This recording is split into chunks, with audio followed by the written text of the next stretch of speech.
I read the book The Big Short by Michael Lewis. It's a really good book. I also watched the movie, which is a phenomenal movie. I'd recommend you at least watch the movie. Great stuff. There's a scene towards the end of the movie that's also referenced in the book, in which Dr. Burry says, and I'm paraphrasing, "I met my wife on Match.com, and in my profile, I said, I'm a medical student with one eye, an awkward social disposition, and $145,000 in medical school debt." And she wrote back saying, "You're exactly what I've been looking for." And what she meant was, "You're honest." And that's probably one of my favorite moments in that movie. And it reminds me of the relationship that over time, I think you and I have had the opportunity to develop, right? It's one that is based on transparency and honesty. So it's in that context that I want to talk about something that I shared with you 7 days ago on July 27th, 2023. And I want to share this with you because I think it's important that we maintain the relationship that we've cultivated, which is largely based on transparency and honesty, and acknowledging that we don't always have all the answers and that we don't always necessarily know what's going on at Stronghold Digital Mining. I don't work there, okay? I'm not sitting at meetings. I'm not drafting press releases. I'm not acting in some sort of advisory role of any kind to the company, right? So I don't always have perfect insight, understandably, as to what's going on or as to sort of the mechanisms that are in place through which information is communicated with the rest of us co-owners, right? So it's in that context that I want to highlight something I said and something that I shared on July 27th, 2023. Let's roll the first part of the tape, please. Furthermore, Greg mentions, as we have demonstrated in 2023, we believe that our approach, meaning Stronghold Digital Mining's approach to acquiring Bitcoin miners, is differentiated from our peers. Meaning, hey, many of our peers in the Bitcoin mining ecosystem, right? We are able to fund the purchase of the 2000 A1346 miners out of our current available cash on hand. That's another really important point that I want to kind of come back to. We're able to fund the purchase of the A1346s out of cash on hand. Okay, so that's what we're talking about. And in addition to the A1346s, this conversation is going to also talk about the further acquisition, which we learned of today, of about 1,000 additional Bitcoin mining machines from MicroBT, which happen to be WhatsMiner M50s and M50S models. Okay, let's run some more tape. Something else that Greg mentioned that I do think merits a little bit of context and color. It appears as if though, sometimes I trip over my own words. It appears as if though we are, well, not it appears, Greg's telling us, hey, we are purchasing, right, the 2000 1346 Bitcoin mining machines, the ones that we're going to own, right, as Stronghold Digital Mining, we're going to own them directly. We're purchasing that with cash that's essentially available on hand. So that's very, very, I think, relevant and important because we have talked about, right, this idea that, hey, are we raising money in the capital markets to potentially fund Bitcoin mining purchases? Again, when we talk about cash on hand, again, I don't know, right? Maybe some of that cash on hand is as a result of having sold some shares, maybe, but I don't get that impression. Okay, and the reason why I'm being so kind of specific in my wording here is because Greg specifically mentions, right, that there are other, peers within the industry that are making a lot of headlines with, huge, Bitcoin mining machine purchases. But, Greg's saying, hey, in some cases, we believe that, those purchases are going to be funded by equity offerings. So again, we have to take this sort of like holistically here, and look at the sort of the whole picture. But the impression that I get, and we're certainly, I'm convinced, going to get a lot more context and color during our investor presentation. But the impression that I get is that we are basically probably not for certain, but probably not issuing any sort of equity or doing anything like that at this moment, at least, as it relates to raising the capital needed for this deal. Hey, I'm happy to be corrected, and corrected I have been. So from today's news release, I'm going to read this verbatim. As of August 1, 2023, the company, meaning Stronghold Digital Mining, has received net proceeds of approximately $6 million from the sale of 781,438 shares of its Class A common stock under the at-the-market offering agreement with H.C. Wainwright, of which approximately 5.3 million, or 88%, was used for the aforementioned MicroBT, WhatsMiner M50, and M50S Bitcoin mining machines, right? I'm paraphrasing there a little bit, and the Canaan Avalon A1346 purchases. So when you and I had a conversation on July 27th, 7 days ago, where I kind of attempted to discern the textual, wording, right, of the news release that was presented on July 27th, the impression I erroneously sort of came to the conclusion with, or how am I trying to say this? The impression I kind of erroneously got from the wording of that news release was that we were differentiating ourselves from our peers by using cash on hand and not from, I guess, the proceeds of any share offerings. So I want to correct myself. Okay, my impression wasn't accurate, and you know what? There's a silver lining to this, but even though I did, as you just saw, I did have a lot of caveats, and I even mentioned, hey, is some of this money coming from the sale of shares or not? I get the impression it's not, just based on what I'm reading in the news release itself. Again, I'm human, and I'm oftentimes, right, incorrect. And I'll read something, and I'll get an impression from what I'm reading, right? I'll read the words, and I'll come away with one impression, but then the reality, right, in this case, clearly, is a little bit different from what I'm reading and what I'm interpreting from what I'm reading. So what's the big deal? Why am I bringing this up? Well, I'd like to believe that I have reasonably decent judgment. And I'd like to believe that although English, believe it or not, is not my first language, I'd like to believe that I do have a fairly decent grasp of the English language, and that I'm able to, for the most part, kind of like understand what I'm reading and the impression that I get from what I'm reading, and successfully communicate that impression, and share that thought and perspective with you. And that you and I can have like a very candid, open dialogue based on, sort of the impressions I have and my observations and thoughts. And what I guess I'm concerned about is that you may come away with the impression that I was being misleading, or that I was intentionally attempting to be kind of shady in the way that I was phrasing things during that July 27th, 2023 episode, right? Where, and I shared those clips with you right now in this episode. And I just want to clear the air and say, hey, look, I got it wrong. I read what I read. I got an impression based on what I read. Yes, I acknowledge, hey, this money could be coming from our at-the-market offering. It could be, but that's not the impression I'm getting. But clearly, as of today's news release, the impression I got was not an accurate impression.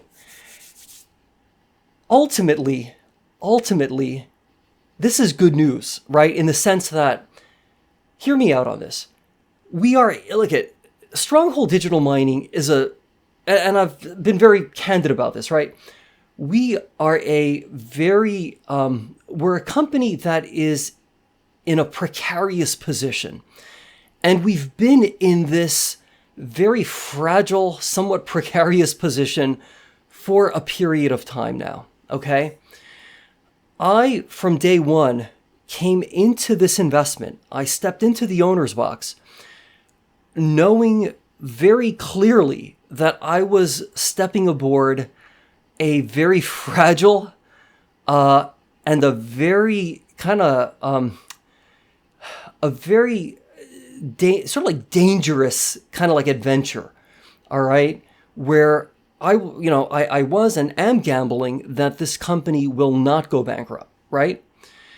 And it's a calculated bet, similar to how Stronghold Digital Mining itself as an entity is essentially, from my perspective at least, making a calculated gamble that the company's future, from the perspective of really generating some meaningful revenue and some meaningful like returns for everybody in the owner's box, that's going to come from Bitcoin mining economics working in our favor.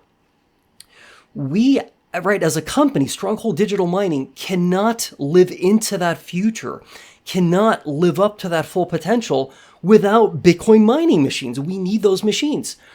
But we are also in a odd position that, hey, we've had to delever the balance sheet, which we've done a phenomenally good job of doing. And, I sometimes I think that there's a fear. There's a genuine fear of being vulnerable and saying, we need money. We need money to fund the purchase of Bitcoin mining machines. These machines represent our future. If we hope to really, benefit from any potential bull run in, Bitcoin mining economics in the near future here, for us to be in the game, we need to spend money that we don't have. We don't have the money to spend. So we need to sell stock. We need to, sell shares of our common,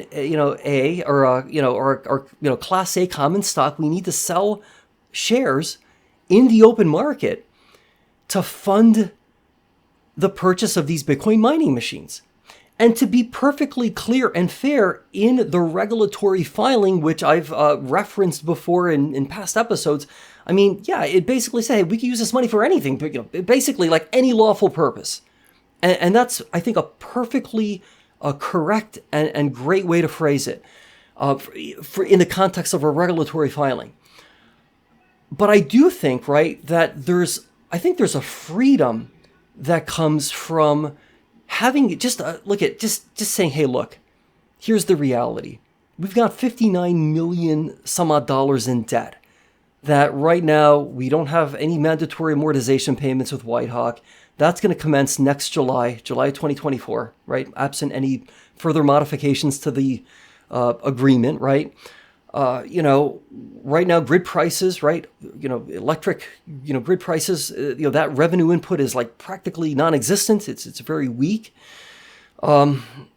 We're constricted in terms of like our ability to maneuver a little bit, despite our heroic efforts to delever the balance sheet. But hey, we need money. We need money to buy these Bitcoin mining machines, and that's what we're going to do. We're going to sell shares into the market. And this is why we're doing it, and we believe that we're doing this for a righteous purpose, which is to ensure that this company has a shot at making it if and when we finally do get another bull run in Bitcoin mining economics. Hey, you say that, and you know what? Let's keep it real. People that are going to be detractors and haters and dislike Stronghold Digital Mining and our story and what we're trying to do to remediate waste coal, those people, they're not going to like us anyway. All right, no matter what we do, they're not going to like us. But amongst the people who do already have an interest in our story, who have a sense of believing in the mission and purpose of what we're doing, hey, like it's it's like the doctor has to tell the patient the truth. Okay, the pilot has to sometimes level with the folks in the back and say, hey, look, we don't have a landing gear. We're losing, fuel, whatever the case may be, right? Hey, we're in for a bit of a crash landing, or we're in for a bit of a really, really treacherous period of time here. I think there's as I said, there's like a freedom, right, that comes from just having that candid conversation. But I also recognize how it can sometimes feel, like how are we going to be judged, right? What will people think or say that, hey, we're selling shares into the market to raise money to buy Bitcoin mining machines? What will people think? How do we look relative to our peers? You know what?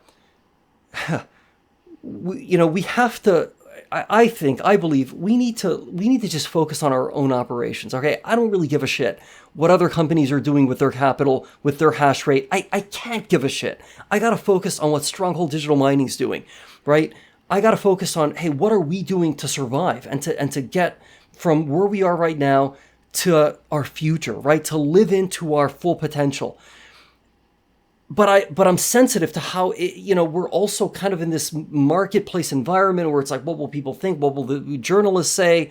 What will this entity say or that entity? Look, at the end of the day, we got to just kind of focus on what we're attempting to do, communicate that clearly, and people will understand. I know I understand. I get it. I'm sure you get it too. I mean, right? If you really think about it. These are legitimately great Bitcoin mining machines, and we're getting really good. These are very fair, very good deals. Not only for Stronghold, but for the manufacturers that are selling us these machines. It's like an all-around win-win situation. Okay, I think these are good things, right? We are building up our hash rate. We're filling out our data centers. This is all really good news. And, I don't think there's any shame in saying, hey, we're selling stock. This is where we're at.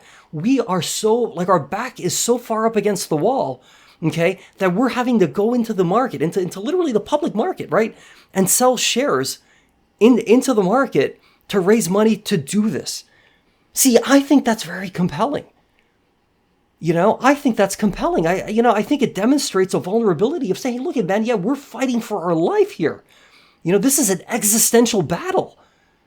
And I believe people will rally behind that. At the